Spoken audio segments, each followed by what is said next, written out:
ज्योति मल्होत्रा से जिस तरीके से पूछताछ हो रही है सुरक्षा एजेंसियों की तरफ से, इस बीच कई और लोगों की गिरफ्तारी होती हुई नजर आ रही है।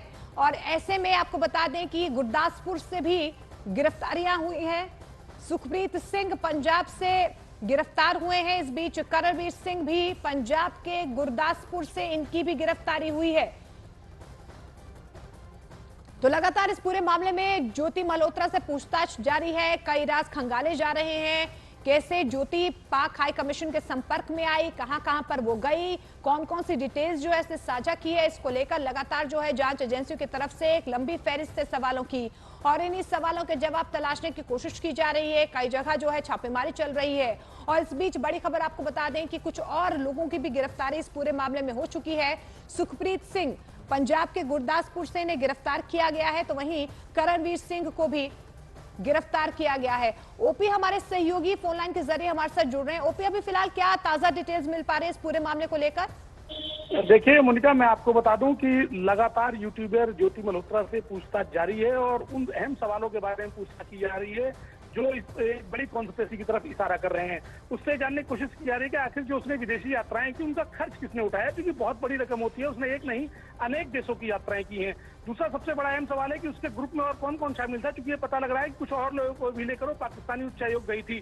तो ऐसे और कौन से लोग थे जिन्हें वो लेके गई थी और इससे उनकी पोजीशन क्या है, साथ ही उसने कौन से फोटोग्राफ्स और कौन सी ऐसी जानकारियां थी जो अलग से उसने पाकिस्तानी अधिकारियों को भेजी थी। इन तमाम सवालों के बारे में उससे पूछताछ जारी है। साथ ही खुफिया एजेंसियों का मानना है कि ऑपरेशन सिंदूर की तर्ज पर ये ऑपरेशन मीर जाफर भी अभी जारी है और आने वाले समय में कुछ और गिरफ्तारियां हो सकती हैं। मोनिका, बिल्कुल। और ओपी, क्या ज्योति ही वो मेन कड़ी थी जिसने इतने सारे लोगों को जोड़ा और उसके बाद इस तरीके का खेल जो है खेला गया?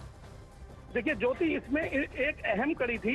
ये तो नहीं कहा जा सकता अभी तक की जांच में कि वो मुख्य कड़ी थी, लेकिन वो एक अहम कड़ी थी। और इस अहम कड़ी से पूछताछ के दौरान कुछ और किरदारों के नाम सामने आए हैं, जिनमें से कुछ लोगों की गिरफ्तारी हो चुकी है और कुछ और लोगों के खिलाफ सबूत एकत्र किए जा रहे हैं। उन सबूतों के आधार पर उन लोगों की भी गिरफ्तारी की जा सकती है। मोनिका, शुक्रिया ओपी फिलहाल इस तमाम जानकारी के लिए। तो देखिए, यहाँ पर एक लंबी फहरिस्त है सवालों की, क्योंकि ज्योति पर शिकंजा लगातार कसता हुआ नजर आ रहा है। लगातार छापेमारी हो रही है। जांच एजेंसियां ज्योति मल्होत्रा से सवाल जवाब कर रही हैं। आईबी की तरफ से भी पूछताछ होगी। मोबाइल फोन्स खंगाले जा रहे हैं, कॉल डिटेल्स खंगाली जा रही हैं, लोकेशंस खंगाली जा रही हैं, किनसे ज्योति बात करती थी इस बात की जानकारी जुटाई जा रही है। कुछ लोगों की गिरफ्तारी हो चुकी है और कुछ और लोगों को पर भी निगरानी जो है जांच एजेंसियों की तरफ से रखी जा रही है। लेकिन यहाँ पर ज्योति मल्होत्रा की मुश्किलें बढ़ती हुई नजर आ रही है, क्योंकि एक लंबी फहरिस्त है सवालों की और इन्हीं सवालों के जवाब अब तलाशने की कोशिश की जा रही है।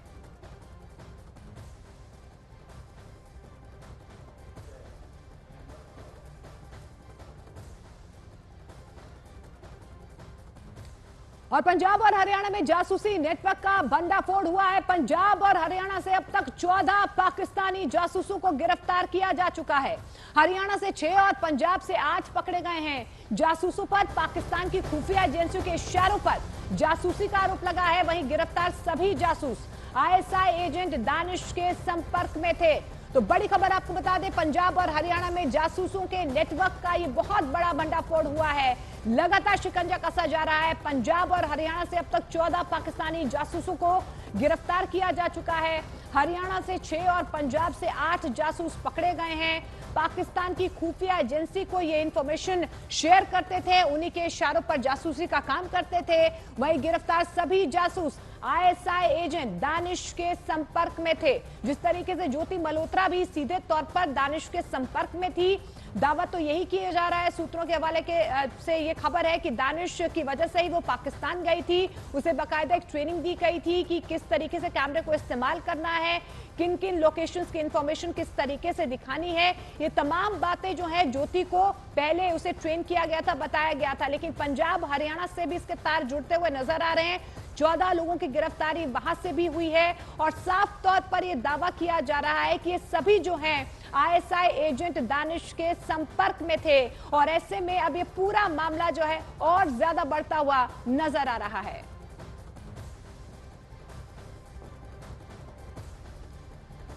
और जासूस ज्योति से जांच एजेंसियों ने कई अहम सवाल पूछे हैं। जांच एजेंसियों ने पूछा है कि आईएसआई एजेंट दानिश हैंडलर था या पाकिस्तान में बैठा कोई और। पाकिस्तान यात्रा किसने करवाई, दानिश का इसमें क्या रोल था? पाकिस्तान में मरियम नवाज से मुलाकात किसने करवाई? पाकिस्तान में 5 स्टार होटल यानी कि 5 स्टार होटल का खर्चा कौन देता था? पाकिस्तान के अलावा और किन किन देशों की यात्रा की गई? विदेश यात्राओं के साथ साथ वहां पर रहने खाने का खर्चा कहां से आया? क्या कभी आयकर रिटर्न भरा है? आयकर रिटर्न की कॉपियां कहां हैं? इस बीच ये भी सवाल पूछा गया कि आईएसआई एजेंट दानिश के अलावा पाकिस्तान में और किसके संपर्क में थी ज्योति? कौन कौन से फोटोज और जानकारी पाकिस्तान को पहुंचाए गए?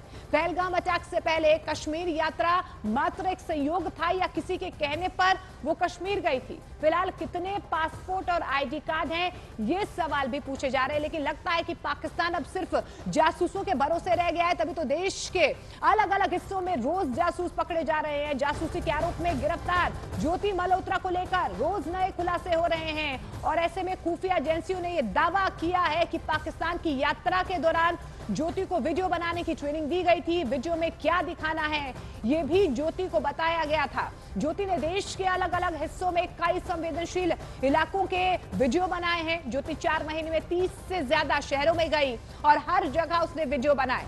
खुफिया एजेंसियों का यह भी दावा है कि पाकिस्तानी आकाओं के इशारे पर ज्योति ने यह वीडियो बनाया। खास बात तो यह है कि पाकिस्तान में ज्योति का ट्रैवल प्लान बना। आरोप यह है कि यूट्यूबर ज्योति मल्होत्रा पाकिस्तानी उच्चायोग के एक अफसर यानी कि दानिश अली के जरिए पाकिस्तान की खुफिया एजेंसी के संपर्क में आई। न्यूज 18 इंडिया के पास मौजूद जानकारी के मुताबिक यूट्यूबर ज्योति मल्होत्रा को उसकी पाकिस्तान यात्रा के दौरान बाकायदा वीडियो बनाने की ट्रेनिंग दी गई थी। यही नहीं, किस जगह कौन सा कैमरा इस्तेमाल करना है ये भी ज्योति को उसके पाकिस्तानी आकाओं ने ही बताया था। ज्योति खुफिया जानकारी जुटाकर 3 तरीकों से पाकिस्तान तक पहुंचाती थी। पहला तरीका था वीडियो ब्लॉग, जिसकी ड्यूरेशन औसतन आधे घंटे की होती थी, जिसमें वो संवेदनशील जगहों को तफसील से दिखाती थी। दूसरा तरीका था शॉर्ट्स यानी छोटे वीडियो, जिनकी ड्यूरेशन 1 मिनट की होती थी।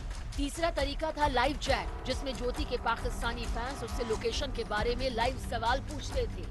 बताया जा रहा है कि ज्योति जो कैमरा इस्तेमाल करती थी वो सेल्फी मोड में नहीं होता था। वीडियो इस तरह शूट किया जाता था कि पीछे की लिखावट यानी बोर्ड या दीवार पर जो लिखा हुआ है वो साफ तौर पर समझ में आ जाए। और जासूसी के मामले में भारत से डिपोर्ट किए गए पाकिस्तानी दूतावास के अधिकारी दानिश से जुड़ी कुछ बेहद अहम जानकारियां न्यूज 18 इंडिया के पास मौजूद हैं। जानकारी के मुताबिक दानिश पाकिस्तान का वीजा दिलाने के नाम पर घूस लिया करता था, जिसे यामीन मोहम्मद अपने पास रखता था।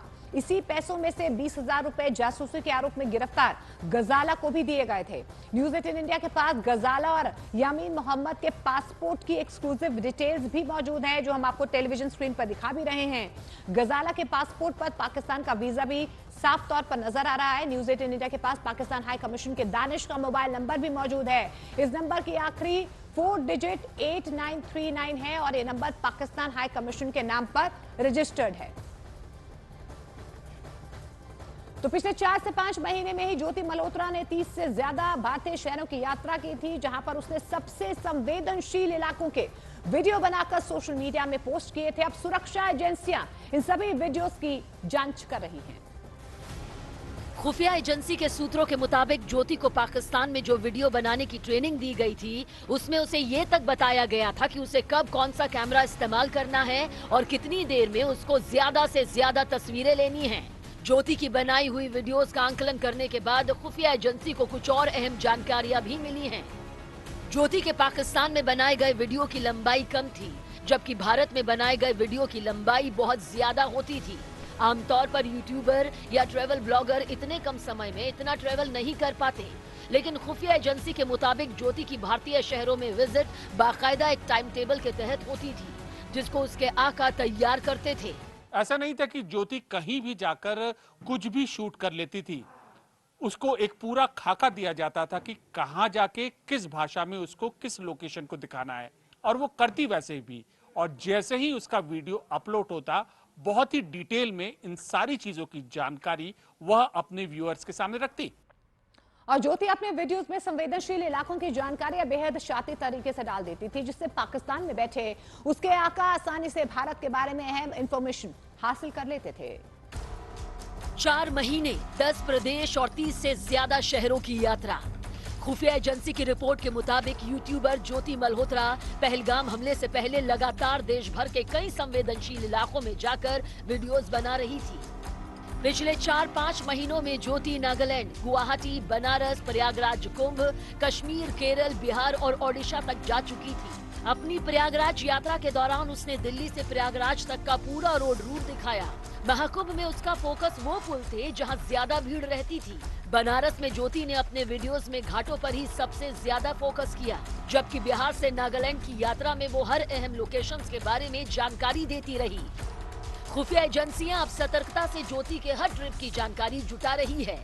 साथ ही ये भी जानने की कोशिश कर रही है कि वो इस दौरान किन किन लोगों के संपर्क में आई थी।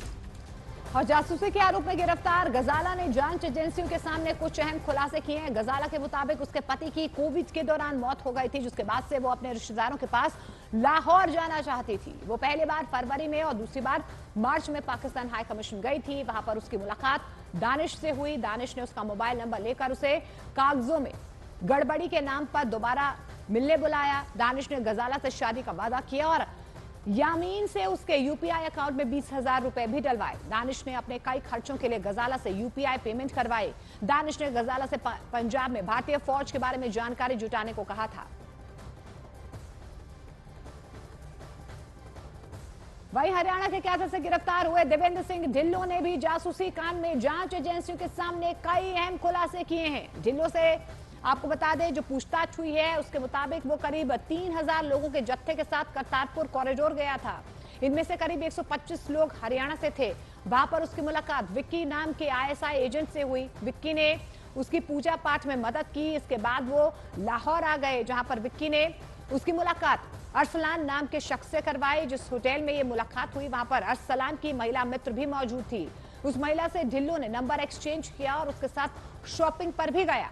जब ढिल्लों भारत वापस आया तो लड़की ने उसे इंस्टाग्राम पर ब्लॉक कर दिया।